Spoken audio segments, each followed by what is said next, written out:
स्वागत है सबके के today learning future earning YouTube channel पर।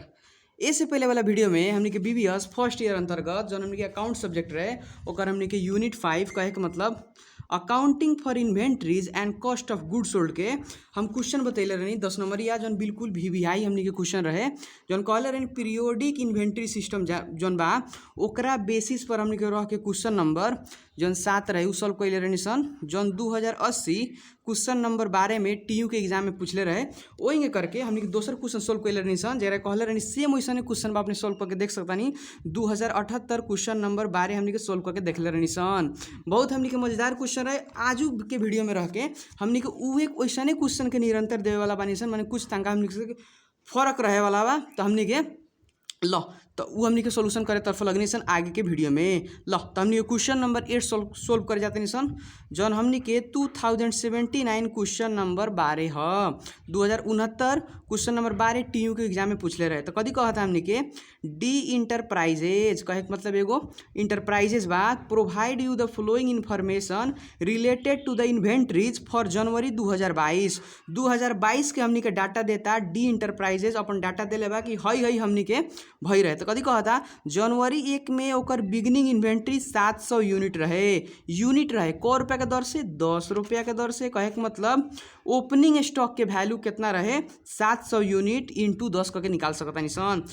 वही करके जनवरी 11 में हमने के परचेज कैनी सन परचेज कितना कैले बनी सन 1000 यूनिट जौन कितना के दर से 14 रुपया के दर से। वही करके जनवरी 17 में हमने के जाके सोल्ड कर दिले बेच दिले बा तब बेच लेवे कितना हमने के 1200 यूनिट क रुपया के दर से तो हमने के 21 रुपया के दर से। वही करके जनवरी 20 में फिर हमने के परचेज करता 500 यूनिट क रुपया के दर से 14 रुपया के दर से। तो देखी एगो हमने के बिगनिंग इन्वेंट्री आवेला दूसर का हमने के परचेज आवेला सबसे पहले स्टेप फॉलो करम तो ओकरा बाद में हई परचेज आवेला इस सेल्स के हमने के ना लेवनी सन सेल्स तो बेचे के बेरा हमने कितना सामान बेच सकता है अगर पता लगा के बाद तो हमने के beginning inventory plus total purchase करनी सन। तो एगो हम जनवरी 11 में परचेज के रिलेटेड इन्फॉर्मेशन दिले बा वही करके एगो जनवरी 20 में दिले बा वही करके हमने के नीचे देखे हम जनवरी 27 में भी एगो परचेज के इन्फॉर्मेशन दिले बा तो ओकरा के एगो डॉट लगा लेता नहीं कि हमने के इतना सामान बेचा सकता तो टोटल परचेज में हमने के ये सब करल जा सकता। देखिए तो नीचे जनवरी 31 में लिखा था सोल्ड कितना कहनी फिर 500 यूनिट बेचले बानी कितना के दर से 26 रुपया के दर से। पहले वाला क्वेश्चन में क्या रहा कि हमने के जौन भी सामान बेचले रहा 2 रुपया पर यूनिट के दर से बेचले रहा 2000 जौन क्वेश्चन नंबर 7 सोल्यूशन कर लेने माने ई क्वेश्चन में देखे नु जौन सामान हो सकता कि विभिन्न सामान होकर हमने के विभिन्न रेट में भी बेच सकता निसन वही ला हमने के ई हमने के क्वेश्चन में कहेंगे बा कि जौन सेल्स करता निसन ये 1200 यूनिट 21 रुपया के दर से सेल्स कैले बा वही करके 500 यूनिट फिर हमने के बेचले बा 26 रुपया के दर से मतलब ये होके 26 रुपया तो हमने के फरक रेट भइल तो फरक रेट भइल तो हमने के फरक रेट के हमने के ध के सोल्यूशन करे के पड़ी पहले जैसन खाली है 2 रुपये पर यूनिट देते में गुना करावला से ना होई।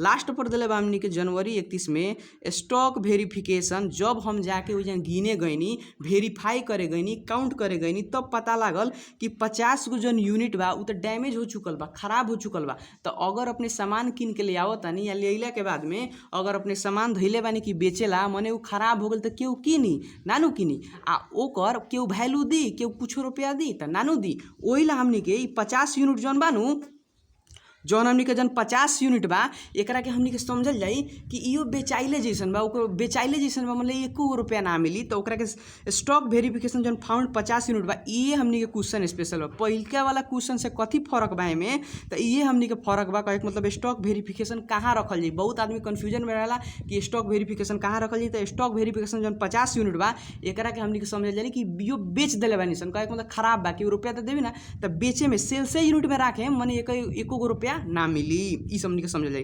तो रिक्वायर्ड में कथी देता रिक्वायर्ड में देखी तमनी कथी देले बा कथी कहता निकाले के कहता एंडिंग इन्वेंट्री निकलिए तो बताइए है एंडिंग इन्वेंट्री मतलब क्लोजिंग स्टॉक के कहल जाला and cost of good sold मतलब COGS निकलिए कितना बराबर के जौन सामान बेचला ओकर दाम कितना रहे हमरा लगे ओकर बनावे में कितना खर्चा आई रहे जरा कहल जाला cost of good sold under कौन मेथड तो 2 मेथड कहले बा एगो लीफ हो आ एगो वेटेड एवरेज मेथड। ल तो यूजिंग अब पीरियोडिक इन्वेंट्री सिस्टम तो हमनी के हर एक साल में क्वेश्चन में पीरियोडिक के आवता, हमनी के पीरियोडिक के करे के बा। हमनी के जो जितना भी बीबीएस के फर्स्ट ईयर के एग्जाम हुई हमनी के मैक्सिमम चांस रहेला पीरियोडिक इन्वेंट्री सिस्टम से ही देवे के। लो ओकरा बाद कहले बा बी नंबर में इनकम स्टेटमेंट कहता, तो इनकम स्टेटमेंट के हम फॉर्मेट अपने के पहले भी बतैले रहनी। लो तो ई क्वेश्चन के सोल्यूशन करे तरफ लगनी। तो सबसे पहले हम एजन लिखेम, कितना लिख सकतानी क्वेश्चन लिखेम, कितना नंबर क्वेश्चन हमनी के 2079 क्वेश्चन नंबर 12 में पूछले रहे टीयू के एग्जाम में। ला ये हमने के लिख लेनी। कौन नंबर क्वेश्चन है ये अपने ओल्ड इज गोल्ड के, तो ओल्ड इज गोल्ड के हमने क्वेश्चन नंबर 8 में दिले बा, जौन 2081 में एग्जाम होके वाला बा, ओकर ओल्ड इज गोल्ड के हम सोल्यूशन करतानी। एक सोल्यूशन पर लगनी। तो सोल्यूशन में सबसे पहले स्टेप फॉलो कर ली। तो स्टेप अपने के पते बा हम कथी कहले रहनी, स्टेप में देख सकतानी। सबसे पहले करनी cost of goods available for sale निकाले के, कितना दाम बराबर के सामान बा जौन अपने लगे बा उ बेच सकतानी, ओकरे कहल जाला cost of goods available for sale. तो कौन कौन हमनी के सामान बेच सकतानी, तो कुछ हमनी के सामान पहले से उबर के स्टॉक में हुई उ ओकरा के ओपनिंग स्टॉक कहल जाला। आ जितना सामान हम किन के लिए नहीं तो किन के काहे ले आवनी, बेचे ला ले आवनी। तो जम्मा जम्मी हमनी के जितना भी सामान किन के लिए नहीं है हमनी के सामान उबर वाला दोनों के जोड़ दिया तो ओकरे कहल जी cost of goods available for sale. तो ये हम निकाले तरफ लगनी। तो कथी लिखेम हमनी के एक नंबर पर लिखेम cost of goods, cost of goods हमनी cost of goods available for sale, available for sale. Sale करेला कितना बराबर सामान हमनी लगे बा कि जौन सेल कर सकता नहीं सन। तो सेल करे में दूगो चीज़ आवेला, एगो हमनी के ओपनिंग स्टॉक, एगो आवेला हमनी के opening stock, opening stock plus हमनी के जमा जमी जितना भी परचेज बा टोटल परचेज, ई दोनों जोड़े तो एक वैल्यू कथी के हो जाई, ये हो जाई इतना के इतना बराबर के सामान हमनी के बेच सकता नहीं सन। पहिलका वाला इन्फॉर्मेशन देखे नु तो कहले रहनी हम अपने गुना कर लेम। देखी तो हमें वैल्यू दे देते तो एके बेर गुना करके, माने ए में वैल्यू तो नहीं खे दिले गुणा करके, तो ओइला कहनी एक ही प्रोसेस फॉलो करी। तो हमनी के अब गुणा करके रखल जाई। तो बिगनिंग इन्वेंट्री की वैल्यू कितना बा 700 बा, तो 700 × 10 धरेम, चाहे पर लगनी हम रखेला 700 × 10, ई बिगनिंग इन्वेंट्री की वैल्यू हो गई। ऊपर से प्लस, तो प्लस ऊपर से हमनी के टोटल परचेज, तो टोटल परचेज जमा जमी परचेज देखी तो कितना कितना बा, तो एगो 1000 यूनिट बा 14 रुपये के दर से। तो लिखेम हम 1000 × 14, तो ये एगो परचेज और भी परचेज बा। देखी तो ऊपर से परचेज कभी कल बनी जनवरी 20 में 500 यूनिट 14 रुपया के दर से, मतलब 500 यूनिट को नहीं, एक यूनिट के कितना पड़ता है 14 रुपया। तो 500 यूनिट × 14 रुपया प्लस वही करके देखी तो नीचे ऊपर से हई परचेज हमनी के 500 यूनिट वाला, ओकरा बाद फिर परचेज के लिए जनवरी 27 में कितना परचेज के लिए बानी 200 यूनिट हमनी के 15 रुपये के दर से। लो एजन तंका ठीक बा, हमनी के 200 यूनिट कितना के दर से, हमनी के 15 रुपया के दर से। लो और ही देखिए तो और कोनो परचेज बा नहीं खेनु, ओकरा बाद हमनी के सोल्ड दिले बा, स्टॉक वेरिफिकेशन दिले बा, देखिए परचेज ना हो। लो तो देखी तो अपने के हमनी के वैल्यू कर सकता नहीं। देखी तो 700 × 10 धनी ऐसा ओपनिंग स्टॉक के वैल्यू रहा, वही करके परचेज में जमा जमी एगो परचेज धनी ऐसा 1000 × 14, तो 1000 × 14। दूसरा का हमनी के परचेज कितना रहा 500 × 14, तो हमनी के 500 × 14 धले निसन, दूगो 14 वाला रेट बा, वही करके 200 यूनिट और ही परचेज के लिए निसन 15 रुपये के दर से, तो 200 × हमनी के 15 करके धले निसन। लो एकरा के हमनी के कैलकुलेट कर लिए। देखिए तो कितना हो जाता वैल्यू हमनी के कैलकुलेट करला के बाद में, तो हमनी के 700 × 10 आ 1000 × 14, ओकरा बाद हमनी के 500 × 14 आ ओकरा बाद हमनी के 200 × 15, तो एक टम्मा जमी जोड़े अपने तो ग्रैंड टोटल करें तो 31,000 आई। 31,000 अपने के करे के बा, अगर इंग्लिश समझ में नहीं आओ तो अपने हैंग कर लें, पहले एक बार गुना कर लें 700 × हमनी के 10, एक वैल्यू आए हमनी के 7000, एक वैल्यू आए हमनी के 7000 प्लस हमनी के 1000 × 14, तो एक वैल्यू आए हमनी के 14,000 प्लस आ 500 × 14 करें, 500 × हमनी के 14, 500 × हमनी के 14 कैला पर कितना होता हमनी के 7000, तो ये हमनी के लिखनी 7000 प्लस हमनी के 200 × 15 करें, तो एक वैल्यू 3000, तो 3000 लिखनी, सब जोड़ल जाई 7000 प्लस हमनी के 14000, ओकरा बाद हमनी के फिर 7000, ओकरा बाद हमनी के 3000, एक वैल्यू कितना होता 31,000। तो 31,000 कथी में आई, ई रुपीज़ में आई, तो लिखल जाए हमनी के रुपीज़ में कितना लिखल जाए 31,000। 31,000 कथी के वैल्यू रहता, इतना बराबर के सामान अपने किन के लिए आए बानी, चाहे अपने लगे स्टॉक में रहा जो अपने बेच सकता नहीं, तो अपने के ई तो सामान में हो गई। तो सेकेंड डबल स्टेप बतैले बानी, सेकेंड डबल स्टेप हम कथी बतैले बानी कि यूनिट्स में निकाले के पड़ी हुए चीज़ के, तो goods available for sale in units में निकाले के बा। लो तो हमनी के ये चीज़ के निकाले गई नहीं कि लिख सकता नहीं हमनी के goods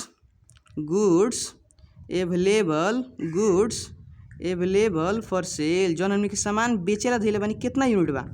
goods available for sale in units तो कितना कितना यूनिट्स बा तो अपने देखेम तो अपने भी कह सकतानी जौन अपने भाई रेट छोड़ के जौन बा नु सब यूनिट है तो एक जन देखिए अपने के एगो हमनी के बिगनिंग बा 700 के, दूसर का बा हमनी के 1000, तीसर का बा 500 आ चौथ का बा हमनी के 200। सेल्स के ना खाली परचेज ओपनिंग स्टॉक आ परचेज के तो कितना कितना एगो हमनी के 700, दूसर का हमनी के 1000 आ तीसर का हमनी के 500 आ चौथ का हमनी के 200। एकरा के जमा जमी जोड़ी तो जमा जमी जोड़ी तो कितना होता कितना यूनिट होता देखिए तो कैलकुलेट कर सकता नहीं 700 प्लस हमनी के 1000 प्लस हमनी के 500 आ 200 तो एकर वैल्यू आइल 2400 तो 2400 यूनिट्स रहल बा।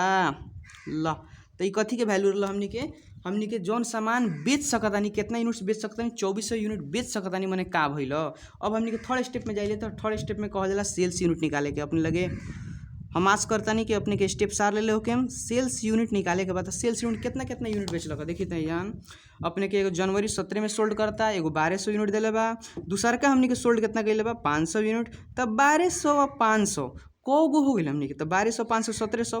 ओकरा अलावा स्टॉक वेरिफिकेशन कहता 50 गो यूनिट डैमेज हो गई बा तो 50 गो यूनिट हमनी के खत्म हो गई फ्री में चल गई बा तो एकरो के हमनी के सेल से मानल जाई मने एकर रुपया ना आई हमनी के निकाल के फेंक देम सन मने रुपया ना दिलो केहू तो डैमेज जोन दे देवला यही जान लोग कन्फ्यूजन नहीं करे कहाँ धइल जाई तो एकरा के हमनी के सेल्स यूनिट में धरे के बा कैसे कि डैमेज हो गई तो यूनिट तो सेल्स यूनिट में जोड़ाई मने एकर रुपया केहू एको रुपया ना दी ऐसे समझल जाई तो कितना कितना यूनिट बा 1200 500 और 50। ये हम लिखेगा नहीं 1200 प्लस हमने के 500 प्लस हमने के 50 एकर वैल्यू कितना होता देखिए तो कितना होता अपने के 1200 प्लस हमने के 500 प्लस हमने के 50 तो कितना हो गया 1750 आवता। ये हमने के 1750 जौन बा 1750 एकरा के हमने लिख सकते हैं 1750 यूनिट्स बा ये हमने के इतना यूनिट बेच सकता नहीं तो ये बताई 1750 यूनिट अपने बेच सकता नहीं। जमा जमे अपने लगे यूनिट्स रहे अपने के गोदाम में 2400 यूनिट रहे मने बेच कितना देनी तो 1750 यूनिट बेच देनी तो अपने लगल बाँच कितना गई तो ओकरे कहल जाला हमने के सो दैट हमने के इंडिंग इन्वेंट्री इन यूनिट्स हमने कथी कहल जाला इंडिंग इन्वेंट्री जौन हमने के बाँच जाता वो हमने के इंडिंग इन्वेंट्री इन यूनिट्स कितना यूनिट बाँच जाता तो बाँच कितना जाता तो अपना हूँ कह सकता नहीं 2400 यूनिट रहे आ 1750 यूनिट बाँच गए तो हमारे गोदाम में कितना बा तो हई में से हई घटा दी कहे के मतलब 2 स्टेप माने 3 स्टेप तो एक फॉर्मूला लिख के भी कर सकता नहीं कहे के मतलब goods available for sale in units minus sales unit direct भी घटा सकता नहीं हमने के 2400 में से कितना घटा दिया 2400 में से कितना घटा दें 1750 यूनिट ल घटाई तो कितना होता ल देखिए कैलकुलेट करेंगे नहीं हम 24 से माइनस 17 से 50 तो कितना होता है हमने के 6 से 50 दिखाई देता है। लो तो 6 से 50 हमने के यूनिट्स ये हमने के इंडिंग इन्वेंट्री इन यूनिट्स रहल बिल्कुल इजी हम कथी कहले रहनी कि है जन 4 गो स्टेप बाई 1 गो 2 गो 3 गो 4 गो कोनो मेथड दी तो अपने के यही करे के बा कहे मतलब cost of goods available for sale goods available for sale in units आ ऊपर से सेल्स यूनिट हमनी कोई में से देख के निकालल जाई। एगो हमनी के कथी प्रॉब्लम हो सकता 50 यूनिट वाला तो जौन हमनी के सामान डैमेज हो चुकल बा वो हमनी के समझल जाई कि बेचले बराबर बा मने ओकर एको रुपया ना मिली। लो तो ऊपर से हमनी के इंडिंग इन्वेंट्री इन यूनिट्स हमनी के लिखनी है 650 यूनिट हमनी लगे अभी काब्जवारी में अपन अपनी के गोदाम में पड़ल बा कितना यूनिट 650 यूनिट तो है देखी तो एक बाद हम कथी कर रही 4वां स्टेप तक सब सेम बा आ ओकरा बाद हमनी के सती बनावल जाइनु है 3 गो स्टेप में हमनी के मेथड अनुसार फरक रहेला तो कौन मेथड लगावे के बा देखी तो कौन मेथड बनावे के बा हमनी के सबसे पहले मैं कथी कहता कौन मेथड से कहता अंडर द लीफो एगो लीफो मेथड लगैया एगो कथी हमनी के वेटेड एवरेज कॉस्टिंग मेथड लगैया तो हम लिखेम सबसे पहले अंडर कौन मेथड तो लिखेम अंडर हमनी के लीफो मेथड। अब हम लीफो मेथड में बनावे जाता नहीं ए नंबर के सोल्यूशन करे तरफ लगनी अंडर लीफो मेथड तो ए नंबर ल ए नंबर में अंडर लीफो मेथड तो लीफो मेथड में का होकेला तो सुनी लीफो में का होकेला जौन लास्ट में सामान आवेला नु उ हमनी के फर्स्ट में बेचाए जाला। लो तो कौन सामान उबर जाई उबरी कौन सामान तो उबरी हमनी के जौन सामान फर्स्ट में आइल हुई नु उहे सामान उबर जाई।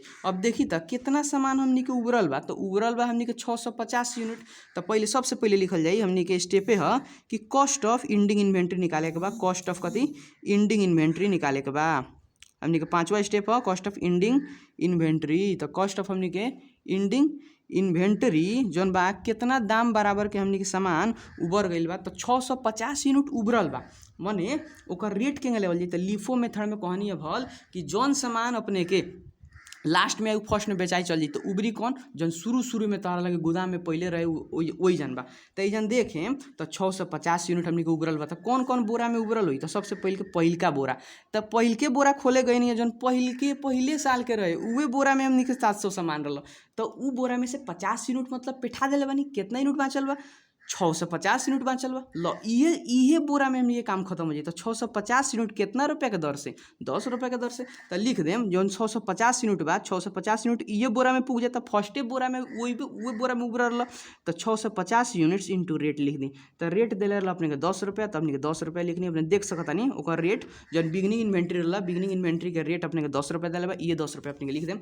कितना होता है एकर वैल्यू आवता हमने के 6500 रुपये आ जाता। तो ये बताई 6500 रुपये हमने के आ जाता। कथी के वैल्यू हुआ कॉस्ट ऑफ एंडिंग इन्वेंट्री के वैल्यू हुआ। वही करके अपने अगिलका स्टेप फॉलो करें। तो अगिलका स्टेप कहेला COGS निकाले के। लो तो दिले बनू COGS निकाले के। तो COGS कहे के मतलब कितना दाम बराबर के हमनी के सामान बेच दिले बानी सन। तो COGS निकाले के बाद तो COGS cost of goods sold के हमनी के फार्मूला बताइनी है। कॉस्ट ऑफ गुड्स सोल्ड के फार्मूला कथी तो फार्मूला बहुत ईजी बा। अगर अपने के फार्मूला याद नहीं के तो रुपया में से रुपया घटा दें। है देखी शुरू से लेके अंतिम में देखी कौन रुपया बा। तो हेदे एगो रुपया बा और कहाँ रुपया बा सब तो यूनिट केना रुपया बा एगो हेदे रुपया बा। तो फर्स्टे वाला रुपया के cost of goods available for sale कहल जाला। आ सेकेंड वाला रुपया के कॉस्ट ऑफ एंडिंग इन्वेंट्री कहल जाला। तो ओमे से घटा दी आंसर आ जाई। तो एकरा के हम पहले घटाए थे बाद में लिख दे ना। तो लिख दी फार्मूला अगर समझ में आ गई अपने के। तो कॉस्ट ऑफ गुड्स जौन फर्स्टे स्टेप है तो कॉस्ट ऑफ गुड्स हमने के available for sale. Cost of goods हमने के अवेलेबल फॉर सेल कितना हमने के इतना जमा जमी हमने के सामान लो जौन बेच सकत रहनी सन। माने कुछ सामान बढ़ गई तो बढ़ बकिए के दाम के वैल्यू के सामान हमने के बेचा गए। ये कहे के मतलब तो cost of goods available for sale minus कथी तो कॉस्ट ऑफ हमने के एंडिंग इन्वेंट्री अगर हमने के घटावल जाई तो एक वैल्यू आ जाए। तो देखिए तो कितना होता कॉस्ट ऑफ हमने के गुड्स अवेलेबल फॉर सेल के वैल्यू कितना बा हमने के 31,000 वैल्यू बा। आ एक हमने के वैल्यू कहें तो 6500 बा। तो हमने के 31,000 माइनस कितना कर दी 6500। तो एक वैल्यू कितना होता ये हमने के रुपीज़ में लिख सकता नहीं। 31,000 माइनस 6500 कैला पर कितना होता 31,000 माइनस हमने के 6500। तो एक वैल्यू आ गई हमने के 24,500। तो 24,500 कथी के वैल्यू हुआ तो 24,500 बिल्कुल easy step cost of goods sold के वैल्यू हुआ। तो ये दूगो चीज़ कॉलर निकाले के लिफो मेथड में रह के। तो लिफो मेथड में रह के हमने के कॉस्ट ऑफ गुड्स सोल्ड है देवा हमने के सॉरी एंडिंग इन्वेंट्री कहे के मतलब हमने के क्लोजिंग स्टॉक आ कॉस्ट ऑफ गुड्स सोल्ड हमने के निकाले कर लिफो मेथड में निकल गए। अब कहता वेटेड एवरेज मेथड में निकाले के। लो तो हम वेटेड एवरेज मेथड में निकाले तरफ लगनी। लो तो ये हमने के लिफो मेथड के अंतर्गत रही बना लेनी सन। अब हमने के चलल जाओ कथी में WAM में कॉलर ले देखी था वेटेड एवरेज कॉस्टिंग मेथड में। तो वेटेड एवरेज कॉस्टिंग मेथड में बनावे गई नहीं हमने के लिखे अंडर कौन method under weighted average costing method. Weighted average costing method हमने के बनावे गई नहीं। ला तो वेटेड एवरेज कॉस्टिंग मेथड में WAM कहल जाला। तो WAM ला बतैले रहनी देखी हमनी के कुछो निकाले के पड़ल WAM कहते मात्र हमने स्टेप लिखिए दिले बानी अपने के पते होई। हई जौन रेट बा नु WAC के हमनी के 1/2 एक स्टेप डिवाइड बाई 2 स्टेप निकाल ही के पड़ी। हमनी के यादे कली बिल्कुल कि WAC मेथड कहते मात्र रेट निकाले के बा। तो रेट निकाले तरफ लगनी सो दैट हमनी के रेट जौन निकाले के बाद रेट के मतलब होकला WAC अंतर्गत मतलब वेटेड एवरेज कॉस्ट अंतर्गत 1/2 मतलब एक स्टेप डिवाइड बाई दूसर का स्टेप। एकवा स्टेप कथी है तो एकवा स्टेप है cost of goods available for sale आ दूसर का स्टेप कथी है तो दूसर का स्टेप है goods available for sale in units. ई हमनी के दूगो का करे के बा 1/2 कर ले बा। तो वे लिखे गए नहीं हम कथी लिखे गए नहीं कॉस्ट ऑफ गुड्स हमनी के cost of goods available for sale cost of goods available for sale are divided by हमनी के goods available for sale in units. हमनी के goods available for sale in कथी यूनिट्स में कितना दिले बा ये हमनी के रख दिया। लो तो हमनी के cost of goods available for sale के वैल्यू कितना बा देखिए तो कितना बा हमनी के 31,000 आ एकर वैल्यू कितना बा goods available for sale in units के 2400 ये हमनी के लेके भाग करी। लो तो हमनी के 31,000 31,000 आ डिवाइड बाई हमनी के 2400 कितना होता है एकर वैल्यू। एकर हमनी के वैल्यू रुपीज़ में आ जाई कितना होता देखी तो करके देखी तो कितना कितना होता हमनी के 31,000 आ डिवाइडेड बाई हमनी के 2400 एकर वैल्यू आवता हमनी के 12.91 आवता आ 6.6 आवता ठीक बा। तो हमनी के शून्यांतर कइल जाई तो 12 पॉइंट हमनी के लिखल जाई 12 पॉइंट एक 92 लिख सकतानी कितना लिख सकतानी 12.92 ल। तो ये हमनी के रेट निकल गई। रेट निकलला के बाद में हमनी के स्टेप वाइज फॉलो कल जाई। तो स्टेप वाइज में अपने कथी बा देखी तो एगो हमनी के कॉस्ट ऑफ क्लोजिंग इन्वेंट्री बा एगो कॉस्ट ऑफ गुड्स सोल्ड निकाले के बा ल। तो हमनी के कॉस्ट ऑफ क्लोजिंग स्टॉक निकाले पर गई नी तो cost of closing stock cost of कथी हमनी के क्लोजिंग कॉस्ट ऑफ हमनी के क्लोजिंग स्टॉक जौन बा ई के निकल जाई कितना दाम बराबर के हई मेथड में हमनी के सामान उबर गइल बा। तो जौन रेट आवेला ना रेट से गुना कर देवला क्लोजिंग स्टॉक में। तो क्लोजिंग यूनिट कितना आई रहा देखी तो हमनी के इंडिंग इन्वेंट्री यूनिट 650 यूनिट रहे। ये हमनी के 650 यूनिट ले आके ये जन हमनी गुना कर सकता है कितना लिखे हम 650 यूनिट्स 650 यूनिट्स इंटू रेट कितना हमनी के 12 रुपया 92 पैसा ल। कितना रुपया बराबर के हमनी के कॉस्ट ऑफ हमनी के क्लोजिंग स्टॉक आ गई देखी तो कितना आ गई हमनी के 650 इंटू हमनी के 12 रुपया 92 पैसा। तो 12 रुपया 92 पैसा एकर वैल्यू कितना आई 8,398 कितना आई अपने के वैल्यू 8,398। अब एक हमनी के देखल जाओ तो ऊपर नीचे हो सकता तंका ऊपर नीचे काहे हुई तो एकर हमनी के वैल्यू में डिफरेंस एला पड़ सकता कैसे शून्यांतर एने ओने भइल बा ल। तो अपने के 92 भी रख के बनाएम तो अपने के तंका कम भी आ सकता अगर कम करे में 91 तो तंका अपने के कम भी आ सकता ना तो बेसी भी आ सकता लॉइंग कर सकता है। तो कॉस्ट ऑफ क्लोजिंग स्टॉक हो गई भइला के बाद में हमनी के लास्ट पर जाइल जाओ जरा कहल जाला हमनी के कथी कहल जाला ओकरा कहल जाला COGS निकाले कॉस्ट ऑफ गुड्स सोल्ड निकाले कॉस्ट ऑफ हमनी के गुड्स सोल्ड निकाले के। तो कॉस्ट ऑफ गुड्स सोल्ड के निकालल जा सकता तो एकर हमनी के फार्मूला ह हमनी के बताइनी रुपया में से रुपया घटा देवे के बा ठीक बा। तो देखी तो आएंगे समझेम तो हमने के हेदे एगो रुपया बा हेने देखते जाए कि मतलब मेथड दूसर चेंज हो गई तो ओमे नहीं घुसे के सीधे हई मेथड में घुसे के बा। तो हई मेथड में घुसे कहे के मतलब WAC में तो WAC में हेदे हमने के हेदे रुपया बा तो रुपया में से रुपया घटा दी। तो फर्स्ट अपन नाम रहा जेकर फॉर्मूला याद करें तो फॉर्मूला से याद कर ली कॉस्ट ऑफ गुड्स हमने कॉस्ट ऑफ हमने goods available for sale cost of goods available for sale जितना हमने के सामान बा बेचा सकता आ माइनस कथी करी कॉस्ट ऑफ हमने के कॉस्ट ऑफ कथी हमनी के क्लोजिंग स्टॉक अगर कर देम कॉस्ट ऑफ हमनी के क्लोजिंग स्टॉक तो कथी के वैल्यू आ जाई कॉस्ट ऑफ गुड्स सोल्ड के आ जाई। तो कॉस्ट ऑफ गुड्स सोल्ड के अवेलेबल फॉर सेल के अगर वैल्यू पूछे तो वैल्यू यदि दिले बा हमनी के सब मेथड में सेम रहेला कितना हमनी के 31,000। तो ई हमनी के लिया के वैल्यू कितना देनी 31,000 रुपया रख लेनी 31,000 minus cost of closing stock. तो कॉस्ट ऑफ क्लोजिंग स्टॉक 8,398 बा लई घटाएम ई घटेला के बाद में कितना रुपया आ जाई अपने बताई। तो 31,000 में से हमनी के 31,000 में से माइनस 8,398 तो वैल्यू कितना होता 22,602 रुपया 22,602 रुपया ला। ऊपर नीचे हो सकता है 1 रुपया 2 रुपया कोनो दिक्कत के बात नहीं के। तो ये हमने कॉस्ट ऑफ गुड्स सोल्ड कौन मेथड के निकाल देनी सन तो इतने चीज़ कॉलर ला कॉस्ट ऑफ क्लोजिंग स्टॉक कॉलर ला आ कॉस्ट ऑफ गुड्स सोल्ड कॉलर ला। तो एक बिल्कुल इजी तरीका से अपने निकाल सकता नहीं वेटेड एवरेज मेथड के अंतर्गत। वेटेड एवरेज मेथड में हमने के ना देखे जाला कि ऊपर के नीचे के हमने के एगो रेट निकाला जाला उ रेट के हेल्प से हमने के निकाल लेवल जाला। लिफो फीफो में हमने के देखल जाला कि केने के उबरल बा लिफो में हमने के फर्स्ट के उबरल रही या फीफो में हमने के लास्ट के उबरल रही सामान हमने के परचेज देखल जाई ल।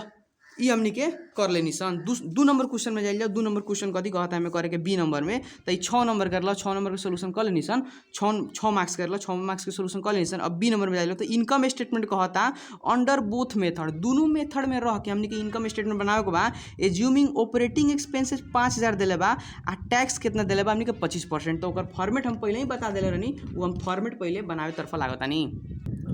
इनकम स्टेटमेंट बनावेला अपने के हम इनकम स्टेटमेंट के फॉर्मेट पर दिले रहनी देखी तो कथी के बात थी बा सबसे पहले अपने के आवेला सेल्स पर से कॉस्ट ऑफ गुड्स सोल्ड घटावल जाला ग्रॉस प्रॉफिट आवेला जितना भी हमनी के खर्चा हुई सब घटेला के बाद में नेट प्रॉफिट आफ्टर टैक्स आ जाई आ टैक्स कइला के बाद में हमनी के टैक्स घटेला के बाद नेट प्रॉफिट आ जाई एकरे कहल जाला हमनी के इनकम स्टेटमेंट। तो ये अपने के लगे फॉर्मेट हलई हुई ल। तो हम आस करतानी हम एकरे के बनावे गइनी कि कर सकतानी। तो सबसे पहले हम लिखम सेल्स कितना हमनी के सेल्स भइल बा तो एमे हमनी के कितना सेल्स भइल बा और क्वेश्चन में देखेम तो हमनी के दू प्रकार के सेल्स देले रहला। एगो रेट नहीं देले, कहे के मतलब एगो देले रहला 1200 यूनिट 21 रुपये के दर से, एगो देले रहला 500 यूनिट 26 रुपये के दर से। आ सर जौन हमनी के 50 यूनिट डैमेज हो गए उ भी तो सेल्से मोल ले रहनी सन, तो बेचाई थोड़े, उ ना बेचाई, ओइले 1 रुपया ना मिली, माने हमनी के समझल जाई ओकरा के लिए बिक देले बानी सन, तो उ हमनी के ओकर रेट ना धराई। दुई एगो चीज़ के हमनी के जोड़ल जाई, एगो 1200 इंटू 21 आ एगो हमनी के सेल्स बा 500 इंटू 26। ल तो करे तरफ लगनी सेल्स में कितना वैल्यू लिख देम हमनी के 1200 इंटू 21 आ प्लस हमनी के 500 1200 इंटू 21 प्लस हमनी के 500 इंटू हमनी के 26, 500 इंटू हमनी के 26। ये कहाँ से लेनी हम एजन से देख सकता नहीं अपने के, हमनी के सोल्ड 1200 इंटू 21 आ एगो सोल्ड हमनी के 500 इंटू 26। ल तो 1200 इंटू 21 500 इंटू 26 टोटल करी था कितना होता अपने के, हमनी के कितना होता देखी तो अपने के 1200 इंटू 21 करें, 1200 इंटू 21 आ ओकरा बाद में 500 इंटू 26 करें न, 500 इंटू 26 तो अपने के 38,200 आ जाए। कितना आ जाए 38,200। तो जब भी बिक्री करे के बाद बिक्री हमने के लिफो आ WM में फर्क ना रहेला, सेमे रहेला हनु। तो 38,200 हम हेउजन लिखेम आ 38,200 हमने के हेउजन लिखेम, मतलब दोनों मेथड में हमने के बिक्री भइल बा तो बिक्री सेम ना रहेला, हमने के फर्क ऐसे रहेला कि जौन हमने के इन्वेंट्री उबर गइल बा ओकरा किंग वैल्यू करतनी क रुपया ही मानतनी, उसे न फर्क बा। तो सेल्स करे में हमने के कोनो फर्क नहीं के। आ लेस ओकरा बाद हमने के लेस करनी सन कॉस्ट ऑफ गुड्स सोल्ड। तो कॉस्ट ऑफ हमने के गुड्स सोल्ड, हमने के कॉस्ट ऑफ हमने के गुड्स सोल्ड हमने के देखल जाओ तो हमने के लिफो के अलग है या फीफो के अलग है। अब देखें हमने के वेटेड एवरेज मेथड किया तो एक हमने के कॉस्ट ऑफ गुड्स सोल्ड कितना आयल, हमने के 22,602 आयल। तो हमने के वेटेड एवरेज किया तो वेटेड एवरेज में लिखनी 22,602, वही करके लिफो के कॉस्ट ऑफ गुड्स सोल्ड कितना आई रहे तो हरदम अलग अलग आई। देखी कॉस्ट ऑफ गुड्स सोल्ड कितना आई रहा 24,500 लिफो मेथड में, तो हमने के 24,500 ले आके लिखनी सन कहाँ वहाँ हमने के हेजन लिखनी सन 24,500। अब एक के हमने के लेस बा वही हमने के ब्रैकेट लगावल जाए, ब्रैकेट लेके मैंने घटावल जाओ तो जौन वैल्यू घट के आई तो ओकरा कहल जाला हमने के ग्रॉस प्रॉफिट। कथी कहल जाला हमने के ग्रॉस प्रॉफिट, एक वैल्यू कथी कहल जाला हमने के ग्रॉस प्रॉफिट के वैल्यू है। ल तो अपने कहाँ से कहाँ घटा सकता नहीं, देखी तो कितना में से कितना घटा सकता नहीं। अपने के एगो घटावे के बा 38,200 में से कितना घटा ली 24,500 घटाई तो एक वैल्यू आई 13,700 रुपये के ग्रॉस प्रॉफिट आवता। कौन मेथड में लिफो में। वही करके अगर WM फॉलो करता नहीं तो 38,200 माइनस 22,602 रुपया कितना होता हमने के 15,598 रुपया। आ बर बकिया जितना भी खर्चा हुई वो हमने के घटा ले बा। ल ओकरा बाद कहले रहनी हमने के देख सकता नहीं जितना भी हमने के खर्चा हुई सब हमने के लेस कर ले बा। ल लेस करे तरफ लगनी कौन खर्चा दिले बा क्वेश्चन में देखी तो हमने के दोसर कुछ नहीं के देत कहता हमने के एगो खाली ऑपरेटिंग एक्सपेंसेस बा 5,000 आ एगो इनकम टैक्स लगावे बा 25% और कोनो खर्चा देले नहीं खेतल। हम कथी करें लिखेम लेस ऑपरेटिंग एक्सपेंसेज और कोनो खर्चा बा ना खाली एगो ऑपरेटिंग एक्सपेंसेज बा। अब खर्चा में कथी कथी हो सकता हमने के ऑफिस के खर्चा हो सकता, सेलिंग के खर्चा हो सकता, जौन भी खर्चा दी सब घटा लें। माने ई क्वेश्चन में खाली ऑपरेटिंग एक्सपेंसेस देले बा, डेप्रिसिएशन दे सकता तो ऑपरेटिंग एक्सपेंसेस हमने कितना देले रहला हमने के ऑपरेटिंग एक्सपेंसेस 5,000। तो दोनों में हमने के 5,000 खर्चा लगी, मेथड में कोनो फर्क ना रही। 5,000 हेउ में 5,000 हमने के हेउ में ल घटैला के बाद में जौन आई नु जब खर्चा घट जाला तो जौन आवेला ओकर कहल जाला नेट प्रॉफिट जौन नाफा बा टैक्स से पहले के नाफा कह सकते हैं sir. Net profit before tax, net profit before कथी हमने के tax, net profit before tax के वैल्यू कितना तो अपने घटा के चेक कर सकते कितना आइल बा हमने के 13,700 माइनस 5,000 एक वैल्यू कितना हो गई 8,700। हेकर कितना वैल्यू आयल हेकर हमने के वैल्यू आ गई कितना 15,598 माइनस कितना हमने के 5,000 तो एक वैल्यू आयल 10,598 रुपया। ये कथी के हमने के WAM के नेट प्रॉफिट आफ्टर टैक्स इतना हो आ हेकर वैल्यू हमने के इतना लेस हमने के टैक्स करे के पड़ी तो टैक्स के रेट देवला प्रोविजन फॉर टैक्स को होता चाहे खाली टैक्स को होता। अब क्वेश्चन में देखें तो कहले भाई estimated tax at the rate 25% तो 25% टैक्स लगाएं तो लेस हमने के कथी लिख सकता नहीं टैक्स एट द रेट को परसेंट दिल हमने के 25%। तो 25% कटी काटेम हेकर 25% काट देम हेकर 25% काट देम तो देखी तो 8,700 के हमने के 25% काटेम तो वैल्यू कितना होता 2,175। वहीं करके 10,598 रुपया के 25% काट देम तो एक कितना वैल्यू होता दू 64 9.5 एंगे अपने के दोनों के घटा सकता नहीं। दोनों टैक्स घटाएम, टैक्स घटेला के बाद में हाथ में कितना नाफा हो गई ओकरे कहल जाए। ई हमनी के लास्टे अपल स्टेप रहल, कथी रहल उ हमनी के नेट प्रॉफिट कथी लग सकता सन, नेट प्रॉफिट आफ्टर टैक्स कह सकता सन कि जो नाफा बा आफ्टर टैक्स के बाद मतलब टैक्स तिरला के बाद कितना भी नाफा बच जाता है कहल जाला। एकरा के NPAT भी कहल जाला, नेट प्रॉफिट आफ्टर टैक्स के नेट इनकम भी कहल जाला, नेट प्रॉफिट भी कहल जाला। हमने के बतैले रहनी जब रेशियो एनालिसिस हम पढ़ाओ तरनी analysis of financial statement first वाला टॉपिक में, तो वो अपने के वीडियो भी जाके देख सकते हैं अगर वो भी चैप्टर देखे के मन बा। कैसे हमने 10 मार्क्स के प्रॉब्लम एग्जाम में पूछेला। लो तो ये घटा के देखिए पहले तो कितना हमने के घटा सकते हैं सन 8700 माइनस कितना घटाई हमने के 2175, तो एक नेट इनकम कितना आ गया लीफो में हमने के 6525 रुपया हमने के आमदनी बा। वही करके अगर हेकर घटाएं तो 10 5 से 98 माइनस 2 64 9.5 तो कितना वैल्यू आ जाता 7948 रुपया 5 पैसा रहल बा। लेंगे हमने के नेट प्रॉफिट आफ्टर टैक्स हमने के इतना निकल गई। लेंगे अपने देख सकता नहीं इनकम स्टेटमेंट बिल्कुल इजी बा। तो हमने के पहले वाला क्वेश्चन के सोल्यूशन में नेट इनकम ना कहले निकाले के अगर कह दिनू तो हमने के दुइगो चीज़ पूछी, एगो लीफ हो एगो फीफ हो और WAM के अंतर्गत निकाल दो, हमें बिल्कुल इजी बा। और ओकरा बाद कहीं ओकरे इनकम स्टेटमेंट बना के अगर दोनों मेथड कहता तो दोनों मेथड बना दे, अगर एगो मेथड कहता तो एगो मेथड बना दे। बाद में पूछ दी के में फायदा बा बेसी नाफा के में बता अपने बता सकता नहीं बेसी नाफा वेटेड एवरेज मेथड अपन फॉलो करें तो अपने के बेसी आमदनी कमाएं। लो एंग करके अपने के इनकम स्टेटमेंट बना सकता नहीं। ल को नंबर क्वेश्चन रहा क्वेश्चन नंबर हमने के 8 के सोल्यूशन करके देखने निशन जो 6 नंबर और 4 नंबर मिलकर 10 मार्क्स के हमने के दे सकता है। बहुत VVI क्वेश्चन बा, मोस्ट प्रोबेबल क्वेश्चन बा कि ऐसा हमने क्वेश्चन एग्जाम में पूछेला। एकरा अलावा देखी तो एगो हम क्वेश्चन के तक हिंट देवे के चाहे हम अपने के क्वेश्चन नंबर कितना है ल क्वेश्चन नंबर अपने के है क्वेश्चन नंबर 10 है।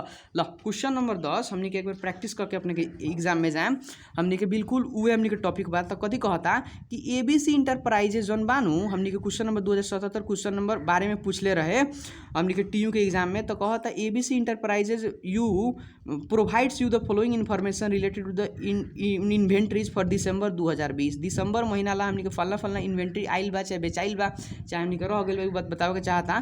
तो ABC company makes counting and recording of inventory. उ का करला जौन ABC कंपनी बा उ जाला जाके गोदाम में पहले गिनेला कि कौगो सामान उबर गइल बा आ ऊपर ओकरा बाद कहेला कि हेतना बराबर कि हेतना वैल्यू बराबर के सामान उबरल बा। तो ई अपनहु बता सकता नहीं कि अगर कोनो आदमी जाके काउंट करो आ काउंट कइला के बाद में कहू हेतना बराबर के वैल्यू अगर सामान उबर गइल बा तो ओकरा कहल जाला पीरियोडिक इन्वेंट्री सिस्टम। लो तो ऊपर हमने के कहले बा कि हई भइल बा जगह बिगिनिंग इन्वेंट्री के वैल्यू देले बा, परचेज देले बा, सोल्ड देले बा, परचेज सोल्ड। परचेज को बा हमने के सोल्ड के केस देखे हम दुइयो को बा, एगो हेड सोल्ड बा एगो हमने के हेड सोल्ड बा। तो दूगो सोल्ड हमने के सेल्स यूनिट में रख सकता नहीं, फरक रेट बा। तो हमने के इनकम स्टेटमेंट बनावे में काम लाग जाई फरक रेट बतेबे कहीं। लो तब बिगिनिंग इन्वेंट्री आ परचेज हमने के जोड़ के cost of goods available for sale निकल जाई।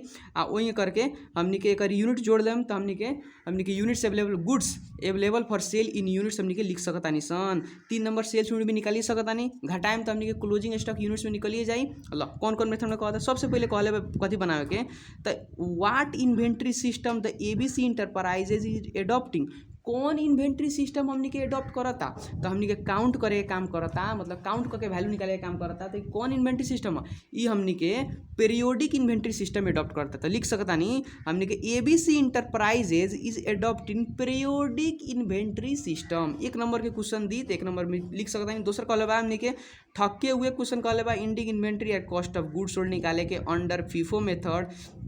FIFO मेथड में खाली हमने के निकाल देवे के बा एगो इंडिंग इन्वेंट्री या cost of goods sold assuming periodic inventory system में रह के निकाल देवे कहले बा। ऊपर से कहले बा कि इनकम स्टेटमेंट बना दी नेट इनकम एज्यूमिंग डिप्रेशन एगो खर्च हमने के थप देले बा एगो डिप्रेशन तो डिप्रेशन बेसी हमने के एगो घटा लेम आ 10,000 अदर ऑपरेटिंग एक्सपेंसेस 14,000 अपने के बिल्कुल VVI क्वेश्चन रहल बा। ये अपने सोल्व करके एक बार देखें, अगर ना हुई तो हमने के आए वाला अगली का वीडियो में सोल्व करके दिखाओ जाई। ऐसा ही जानकारी मूलक वीडियो ला चैनल के सब्सक्राइब करल ना भूली, लाइक करल ना भूली, अपन संगतिया के संगे शेयर करल ना भूली। कैसे कि ऐसा ही जानकारी मूलक वीडियो आए वाला दिन में भी अपने के मिलल जा सकी। लो धन्यवाद।